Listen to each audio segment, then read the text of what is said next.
Hello, everybody, and welcome to Devotion to Writing, a channel devoted to helping you cultivate a daily writing practice. Today, I wanted to talk briefly about the benefits of a writing retreat or a writing residency. Sometimes the names are interchangeable, retreat and residency, so you might see one or both, but there are slight variations in what they are and what they offer. I want to talk about those first, and then we'll get into the benefits. But writing is such solitary work, and we spend most of our time when we're writing alone, following our, stories and our poems and our imaginations. And this is exactly what excites us about writing and why we do it, that kind of solitariness. We love that. We love being with ourselves and being with our characters or being with our stories. And yet, we may also find the need for community, and I think community can be really beneficial. And writing residencies and retreats can provide this sort of beneficial community. So that's what I'm going to talk about today. But before I do, I just want to say a little bit about residencies and retreats because they are slightly different, although the words are used interchangeably. But some some require an application. For example, mostly residencies will require an application, maybe a work sample, even some professional recommendations often, or a list of publications. Whereas retreats tend to be, sign up, uh, no application.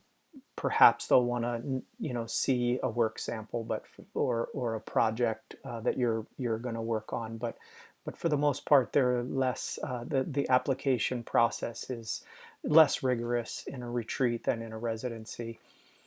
Some residencies will be free. Retreats are usually paid for.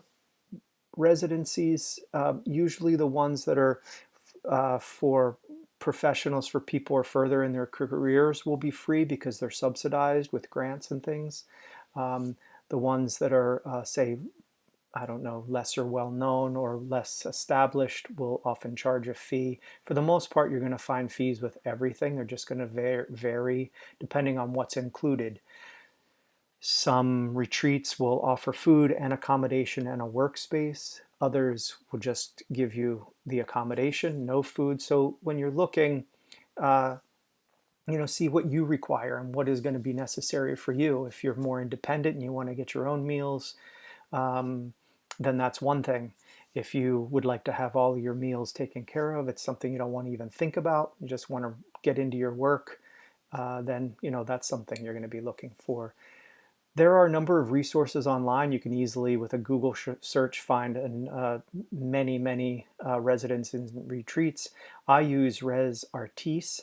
It's Res Artis, RESARTIS.org. I've used it for many years to kind of keep up to date on what's coming up. You could also check out onelitplace.com.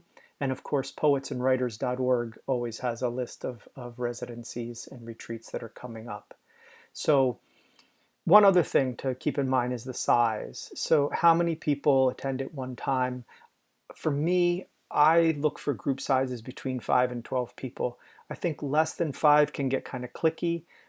People can get left out, or it just feels small. And anything over 12 begins to feel to me like a conference, and it can be overwhelming. I like to mingle with people. I like to make connections. And if it's more than 12, I don't feel like I can kind of make those personal connections. So somewhere between 5 and 12 is what I'm always shooting for when I'm looking for my residencies. Um, Now let's get to the benefits. So there are just 5 quick things that I think are really beneficial about writing retreats. The first thing is we get to meet with other, not just like-minded creative people, but people who understand what it takes to write. One of the great things that I learned in the very first residency that I did in Costa Rica was how to be professional. And I could see that the people around me were showing up for their writing daily.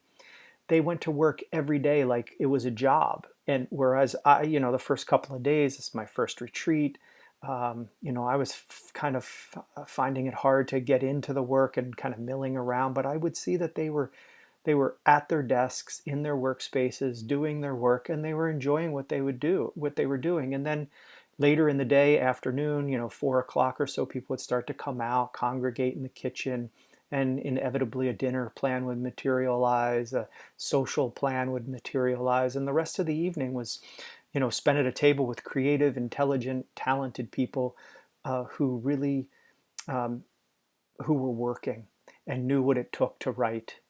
And this kind of leads to the next thing is when you're in a group of writers, when you're with a group of writers, you can often find shortcuts, solutions to things that are challenging, that you find challenging in your work. Maybe it's developing a character, or forwarding your plot, or if you're working on a poem, maybe you're struggling with a line break, or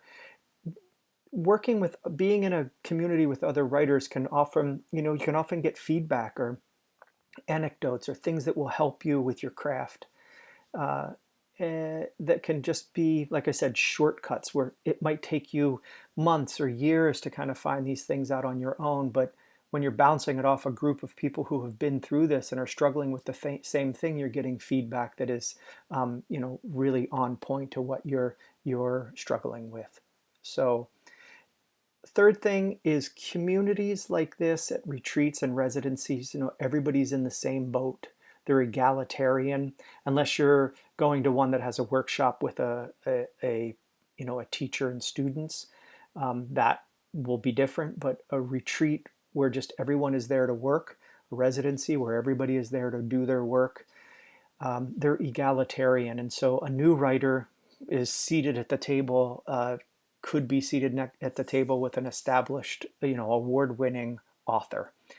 And everybody is bringing their own things to the table, their own experiences as writers, their own backgrounds. And because everybody is new and there isn't a hierarchy, I feel like there's a real strong bond that is formed with this community when people come together in this way. And also, I think when we're coming together and sharing a meal, say at the end of the day, this tends to be a place where people form bonds. And if we're sharing some work also um, with one another in the evenings, this can lead to strong bonds. I mean, I personally am still in contact with people that I've met 20 years ago in retreats.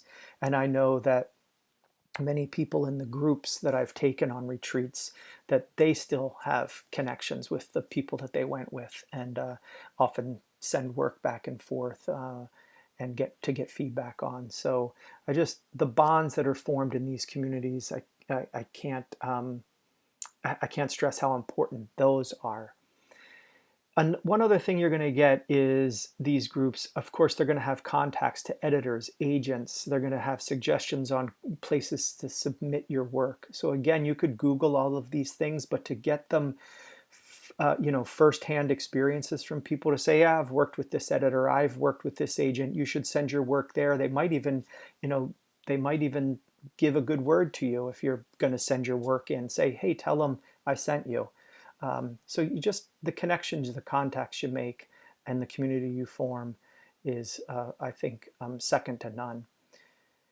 The nature of retreats, with these people, writers from so many various experiences, backgrounds, I think also allows us to move our work then forward. I already talked about the shortcuts that we can get if we're having trouble with something in our story or in our poems. Maybe we find a way to um, a shortcut to resolve this. But the other thing that we get is in a retreat is we really get to live with our writing in a way that isn't that easy when we're at home, say surrounded by friends and family and work and other responsibilities, right? When we're in retreat somewhere, we are in another place, and we just get to sink into the work and live with it and breathe with it, wake up with it, go to bed with it, right? All day through the day. And this is really vital. I think we find a depth to in a rhythm, depth in the rhythm to the work that is hard to replicate when we're at home with all of the responsibilities and the things that are pulling us in our daily lives. And then finally, and this is especially true, I think, for writers who are still feeling their way, is that a retreat allows you to be seen as a writer, to view and experience yourself as a writer. This is so vital. You know, we get to try on the writing lifestyle But more than this, we get to be writers. We just all day long. We don't bring our past with us. We're not mom or dad or husband or wife or coworker, right? We don't have all the baggage. Nobody knows us. We are there, and we can just put on the costume of writer and really try that out and enjoy it and live that way. And we don't have to, nobody knows about our struggles, our failures, our successes, right? Anonymity is really wonderful in these places. And so I felt like that was one of the big takeaways for me in the early retreats that I went to is I got to, I don't want to say pretend because I wasn't pretending, but I got to, act like a writer, and it really boosted my confidence. And I think that, for someone who's starting out and wants to test it, what it's like to write, can I do it? This is a great way to discover yourself, your abilities, your potential, and also meet some wonderful people, form some great, perhaps lifelong friendships, um, and learn more about the craft and the world of writing that you're stepping into, or perhaps that you've inhabited for a long time. You can bring your experience and knowledge to people who are just getting started and share that with them. It's beautiful. I hope that this video was helpful. If you are thinking about a retreat or a residency, and you have any questions, please send me a comment, or you can contact me through the website devotiontowriting.com. I'm always happy to help you out with any information that I might have on writing, on workshops, on residencies, retreats, whatever it may be. Happy to help. That's what this website is for. That's what I'm here for. That's what Devotion to Writing is for. So thank you very much for writing. Thank you very much for watching. Thank you very much for writing as well. And I hope you write dangerously and deeply.